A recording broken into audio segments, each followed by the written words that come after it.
আসসালামু আলাইকুম। আশা করি আপনারা সবাই ভালো আছেন। তো বিজেএসএফএক্স ট্রেডিং এর পক্ষ থেকে আপনাদের আবারও স্বাগত জানাচ্ছি। আজকের ভিডিওতে আমরা গোল্ডের ডেইলি ফোরকাস্ট নিয়ে আলোচনা করব। অর্থাৎ আমাদের আজকের জন্য গোল্ডের সম্ভাব্য বাই এবং যে সেলিং সেটআপগুলো থাকবে সেটি আপনাদের মাঝে শেয়ার করব। তো প্রথমে দেখে নিই যে ইকোনমিক ক্যালেন্ডার, অর্থাৎ আজকে আমাদের জন্য কি কি ফান্ডামেন্টাল নিউজ আছে। তো দেখতে পাচ্ছি আজকে আমাদের জন্য কোনো মার্কেটে নিউজ নেই। তো যেহেতু মার্কেটে কোনো নিউজ নেই, তো সেক্ষেত্রে কিন্তু আজকে মার্কেট একটি শান্ত স্বভাবেরই থাকবে। তো যাই হোক, প্রথম আমরা যেহেতু আজকে ডেইলি ফোকাস নিয়ে আলোচনা করব, সো প্রথমে আমরা দেখে নেব অন আওয়ার ক্যান্ডেল এবং এরপর আমরা 50 মিনিট চার্ট দেখব। তো প্রথম আমরা দেখে নেই গোল্ডের অন আওয়ার ক্যান্ডেল। তো গোল্ডের অন আওয়ার ক্যান্ডেল আমরা দেখতে পাচ্ছি গোল্ড কিন্তু এখান থেকে একটি গ্যাপ আপ দিয়ে ওপেন হয় এবং এর পরবর্তী কিন্তু মার্কেট এখানে রিটেস্ট নেওয়ার পরেই কিন্তু মার্কেট ভালো একটি এখানে আপসাইড মুভ আমরা দেখতে পারি। তো অ্যাকর্ডিং টু অনার ক্যান্ডেল অনুযায়ী আমরা যদি দেখি যে গোল্ডের নেক্সট মুভটা কি হতে পারে, তো সেটা দেখতে হলে আমাদের এখানে কিন্তু একটি জোন ড্র করতে হবে, কেননা আমাদের এই যে জোনটা আছে,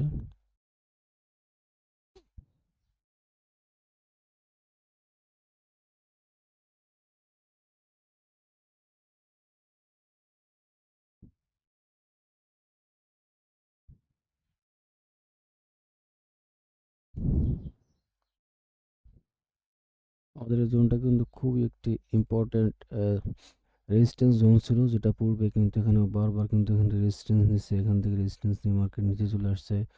ফাইনালি কিন্তু এখান থেকে মার্কেট গ্যাপ আপ দিয়ে ওপেন হয়ে কিন্তু মার্কেট উপর দিকে চলে গেছে। তো অ্যাকর্ডিং টু ওনার ক্যান্ডেল অনুযায়ী পরবর্তী মার্কেটে যে সিনারিও হতে পারে, সেটা হতে পারে মার্কেট পুনরায় আমাদের এই জোনের কাছাকাছি আসবে এবং এখান থেকে ট্যাপ দিয়ে মার্কেট পুনরায় আবার এখান থেকে আপসাইড একটা মুভ দেবে।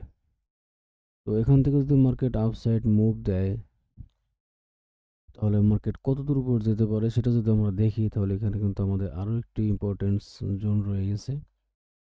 যেমন আমাদের এই জোনটা, এই জোনটা কেন তো ইম্পর্টেন্ট সেটা যদি দেখেন, এখানে কিন্তু গোল্ড অনেক সময় টাইম স্পেন্ড করার পরে কিন্তু এখান থেকে মার্কেট সাপোর্ট নিয়ে অনেকবার কিন্তু এখান থেকে টাইম স্পেন্ড করে কিন্তু এখান থেকে মার্কেট সাপোর্ট নিয়ে উপরে চলে যায়। পরবর্তীতে কিন্তু গোল্ড এখানে আবার চলে আসে, এখানে আসার পরে কিন্তু একটা ফেক ব্রেকআউট দেয়। এবার ফাইনালি কিন্তু একটা ব্যারিশ ক্যান্ডেল ক্রিয়েট করার পরে কিন্তু মার্কেট ব্রেক ডাউন দেয়, এরপর রিটেস্ট নিয়ে কিন্তু মার্কেট এখান থেকে ভালো পরিমাণে একটা ফল করে। তো যেহেতু এই জোনটা আমাদের জন্য খুবই পাওয়ারফুল একটা জোন হিসেবে বর্তমান বিবেচিত হচ্ছে, তো নেক্সট টাইমে গোল্ডের সিনারিও এরকম হতে পারে যে গোল্ড এখানে পুনরায় আবার আসবে। যেমন আমাদের এখান থেকে গোল্ড যেহেতু উপরে চলে গেছে, এখান থেকে পুনরায় আবার পুল ব্যাক নিতে আসবে, এখান থেকে গোল্ড পুল ব্যাক নিয়ে এখান থেকে ভালো একটি আপসাইড মুভ দেখাবে এবং আমাদের ফার্স্ট যে টার্গেট হবে আমাদের এই জোনের কাছাকাছি। সেই জোনটা যদি আপনাদের আমাদের শেয়ার করি,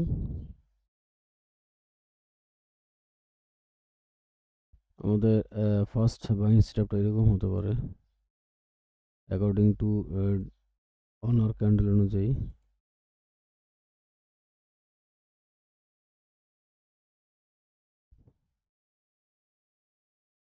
এর থেকে আমাদের জন্য ফার্স্ট টার্গেট, এবং যদি এই জোনটা ব্রেক আউট দেয় তাহলে সেকেন্ড টার্গেট আমাদের উপরে কিন্তু আরও একটি ইম্পর্টেন্ট জোন রয়েছে, যেমন আমাদের এই জোনটা।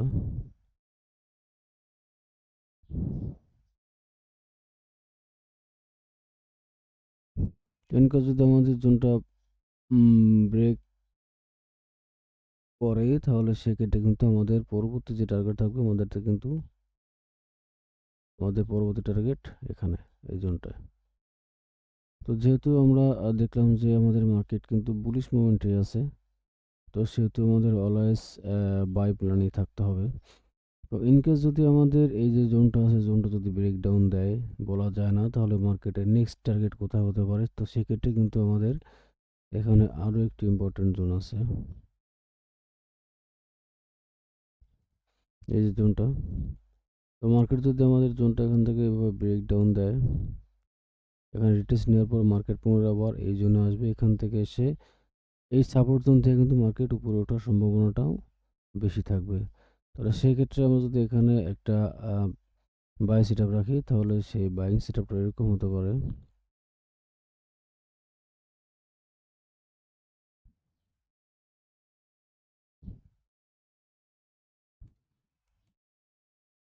এটা থাকবে আমাদের সেকেন্ড বাই সেটআপ। জোনটা যদি শেয়ার করি,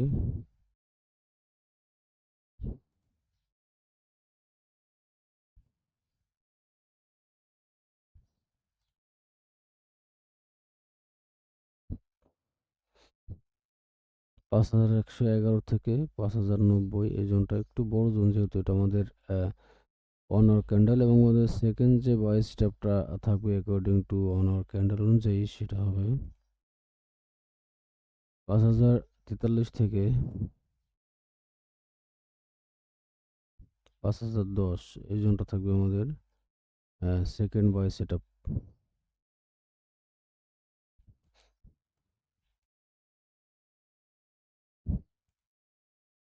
তো এখন যদি আমরা গোল্ডের 50 মিনিট চার্টে যাই, তাহলে সেখানে আমরা কি দেখতে পাচ্ছি, সেখানে কিন্তু আমরা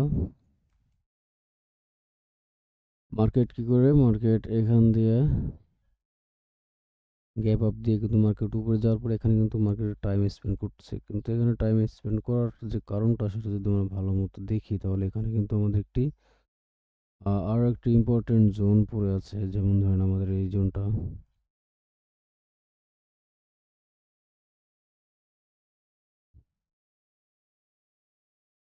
এই জোনটা কিন্তু আমাদের জন্য খুবই একটি important zone according to 50 minute chart অনুযায়ী, এবং আমাদের উপরে কিন্তু মার্কেট আরও একটি জোন ক্রিয়েট করছে।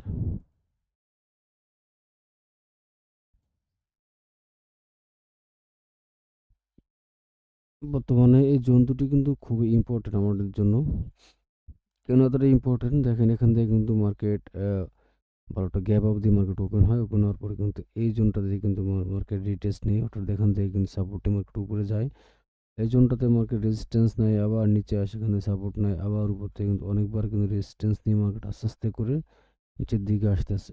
তো আই হোপ এখানে মার্কেট পুনরায় এখান থেকে রিটেস্ট নেবে। রিটেস্ট নেওয়ার পরে এখান থেকে ভালো একটি আপসাইড মুভ আমরা দেখতে পাবো, এবং এখান থেকে যদি আমরা প্ল্যান করি, তাহলে সেক্ষেত্রে আমাদের বাইং সেটআপটা এরকম হতে পারে।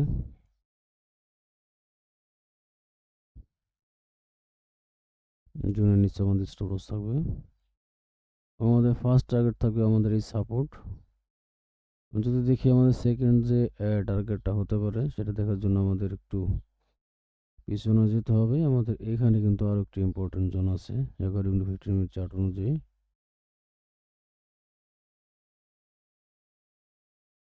কেন এতটা ইম্পর্টেন্ট, সেটাও এখানে কিন্তু ভালো মতোভাবে বোঝা যাচ্ছে ক্লিয়ারলি ভাবে, কারণ এখানে কিন্তু মার্কেট রেজিস্ট্যান্স জোনটা ব্রেক করে কিন্তু এটা সাপোর্ট হিসেবে কাজ করতেছে, এবং এখান থেকে কিন্তু মার্কেট পুল ব্যাক নিয়ে অনেকবার উপরে গেছে।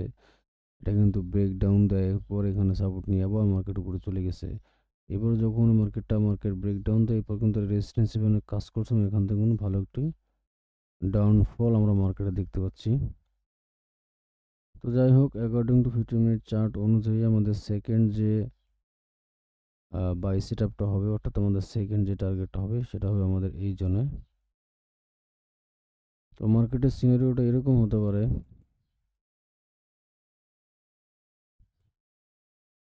মার্কেট এখানে উপরে গেছে, নিচে চলে আসছে, এখানে মার্কেট রেজিস্ট্যান্স নিয়ে এখানে নিচে সাপোর্ট নিতে হবে। সাপোর্ট নেওয়ার পরে এখান থেকে পুল ব্যাক নিয়ে মার্কেট এই জোনটা ব্রেক ডাউন দেবে, এরপর পুনরাবার রিটেস্ট নেওয়ার পরে নেক্সট টার্গেট আমাদের এই জোনটা।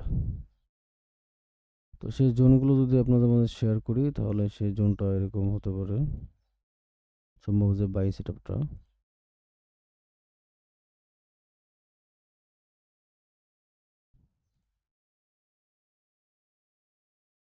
অ্যাকর্ডিং টু 15 মিনিট চার্ট অনুযায়ী আমাদের বাই সেটআপের যে এন্ট্রি পয়েন্টটা, সেটা থাকবে ৫,১৪২ থেকে ৫,১২৮ এই জোন থেকে আপনারা গোল্ড বাই করতে পারেন। তাহলে অবশ্যই সেক্ষেত্রে আপনারা মানি ম্যানেজমেন্ট ফলো করবেন, এবং সেখান থেকে আমাদের ফার্স্ট যে টার্গেট থাকবে আমাদের এই জোনটা। যদি আমাদের এই জোনটা ব্রেক ডাউন দেয়, যদি আমাদের এই জোনটা মার্কেট ব্রেক আউট করে, তাহলে সেক্ষেত্রে কিন্তু আমাদের নেক্সট টার্গেট এই জোন। ইনকেস যদি আমাদের এই জোনটা মার্কেট ব্রেক ডাউন দেয়, যেমন ধরেন মার্কেট যদি এখান থেকে এই জোনটা ব্রেক ডাউন দেয়, তাহলে মার্কেটের সিনারিও কি হতে পারে, বা মার্কেটের নেক্সট টার্গেট কত দূর হতে পারে, সেটা কিন্তু এখানে ক্লিয়ারলি ভাবে দেখা যাচ্ছে। যেমন ধরেন আমাদের এখানে কিন্তু ইম্পোর্টেন্ট একটা জোন পড়ে আছে।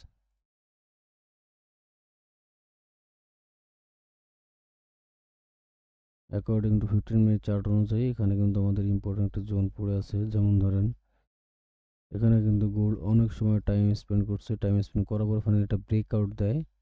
ব্রেকআউট দেওয়ার পরে পুনরায় এখানে রিটেস্ট নিয়ে কিন্তু মার্কেট আপসাইড মুভ দেয়। তো সেক্ষেত্রে কিন্তু আমাদের জোনটা খুবই একটি ইম্পর্টেন্ট জোন।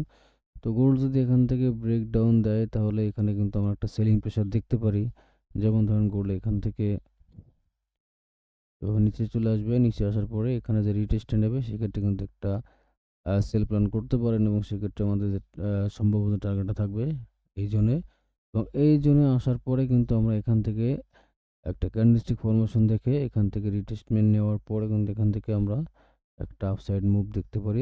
অর্থাৎ এখান থেকে কিন্তু আমরা একটা বাই প্ল্যান করতে পারি। যদি সে সম্ভাব্য বাই প্ল্যানের জোনগুলো আপনাদের মাঝে শেয়ার করি তাহলে সেই জোনটা এরকম হতে পারে।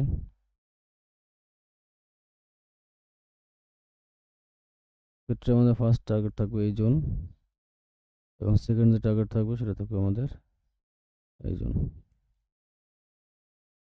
সম্ভাব্য যে বাই সেটআপটা 5077 থেকে আমাদের এন্ট্রি পয়েন্ট এবং আমাদের যে এক্সিট পয়েন্টটা থাকবে 5062। এই ছিল আমাদের আজকের জন্য যে সেটআপ, সেকেন্ড যে বাই সেটআপটি। তো যাই হোক, আশা করি সবাই ভিডিওটি মনোযোগ সহকারে দেখবেন এবং আমাদের পরবর্তী আপডেটসগুলো আমাদের পাবলিক টেলিগ্রাম চ্যানেলে দেওয়া থাকবে। তো আপনারা চাইলে সেখানে ফ্রিতে জয়েন হতে পারেন। তো সবাই ভালো থাকবেন। আল্লাহ হাফেজ।